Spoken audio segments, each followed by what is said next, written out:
That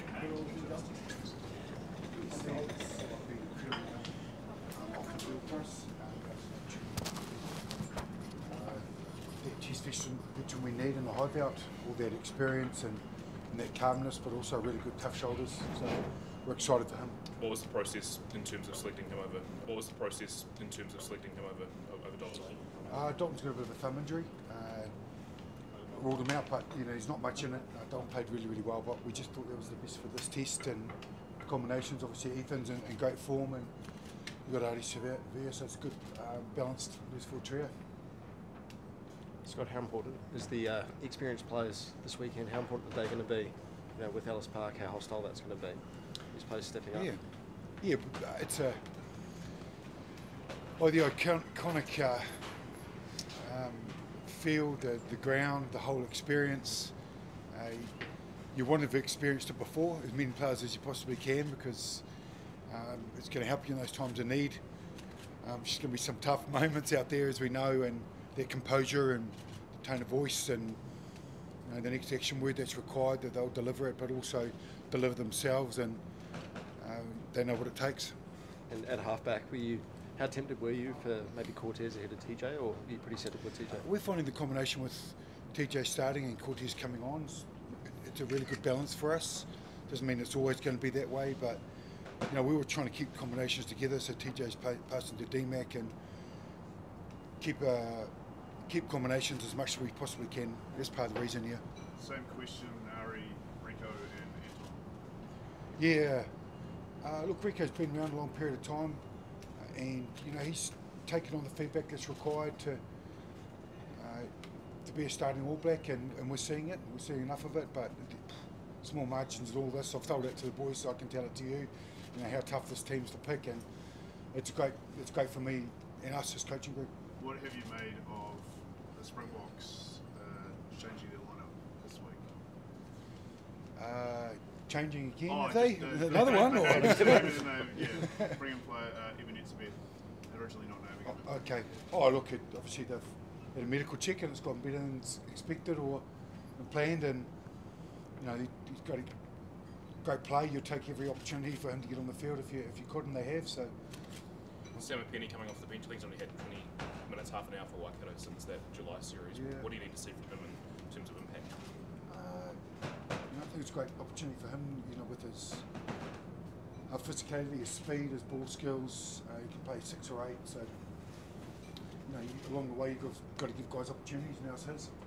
Is this the biggest rivalry for New Zealand rugby? How special is it for you to coach? It goes back. You look at the stats. It's been 100 odd tests over a long period of time, and people come around of everywhere for this game. So you look, it's so historic.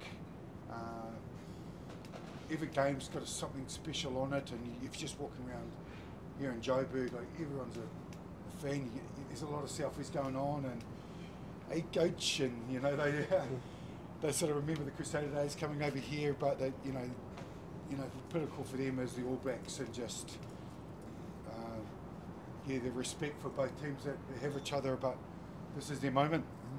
Scott, what have you learned from your time as Crusaders coach? Defy the odds, came here, beat the Lions in the Super Rugby final. What have you learned from that experience in playing at a venue like Ellis Park? We learned from that those big games there was a couple of moments. Obviously there was a red card, and we got an early try, and we hung on for 20 odd minutes. That's what it felt like, and that's what it took. Especially at the hideout. So little margins, as most big games are, and your ability to go at the attitude, it's just part of the game, and you've got 80 minutes to do it. Does the record matter the fact that the Boks haven't beaten the All Blacks at Ellis Park in 10 years? I think what matters is our performance on Saturday.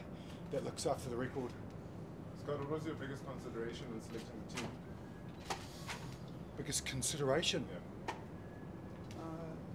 Probably the balance of experience, combinations, and we good look at our bench, because we think it'll be important. Any threats you want to nullify that you think you'll face against South Africa? Everyone knows how South Africa play. Their kicking game is exemplary. Their ruck work, you know, they're playing a little bit more.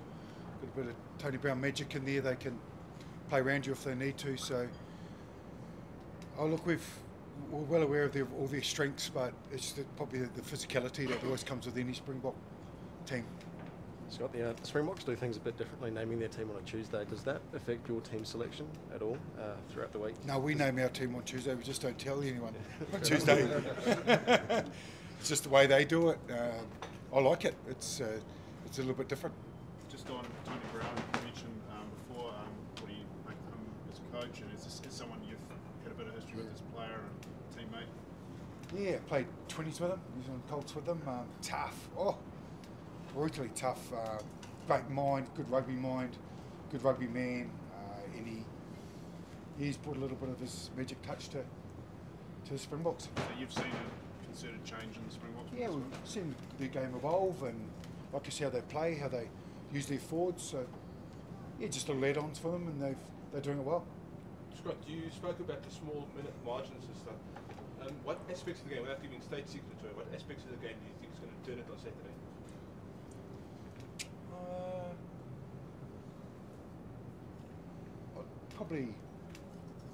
Probably most of the time when these big swings, a lot of the discipline stuff are all set piece penalties, which is pretty clear. Both teams understand how important it is. Like, give away a little offside or clap small, or you know, scrum goes down, the momentum can change pretty quickly. So you know those little matchups are so critical to be able to keep pressure on teams, and Springboks do that well. Just a word on yourself and Rassie. Rassie means the other day he played against you as a player for the Cats and for the United Rugby, and now you guys are up against each other as coaches. Yeah, look, now Rosby, we've shared a few beers and a few stories after the games over the years. I know we just had a good little rapport that you sort of connected in, and you sort of watch players that go into the coaching after they've played, and you look at his journey and how he's got to where he's got. It's a pretty remarkable story, isn't it? How he, won a couple of World Cups, and he's got likes up in the box, and he's, 7 forwards on the bench, and it's awesome. Like he really makes you think, and he's his own man, and what's in his head he tells you. So it's pretty unique. Do you see Rassie as the benchmark for coaches in international rugby? Oh, he's one of the benchmark.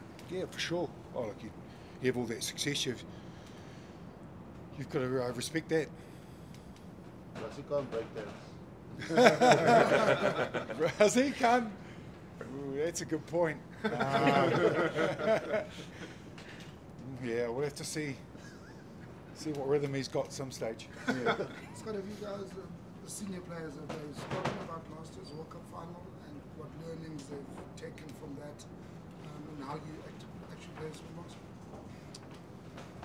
Look, it was the last time they played. It was the last time we played against the Springboks, and the guys are, they understood those small margins in that game, and just missed a couple of kicks, and swung both ways. So just a reflection of Test match rugby, how tight it is, and how tight these games are over history. Well, Springbok games, there's a couple of ones that are sort of maybe blown out either way, but it's normally at the back end of it, you're not far away from each other, and that was that final, wasn't it? Have the changes in your backroom staff affected preparations at all this week? No, we're really clear. We've had a great week here. Thank you. Awesome. That's a great. Thanks, Coach. Thank you very much.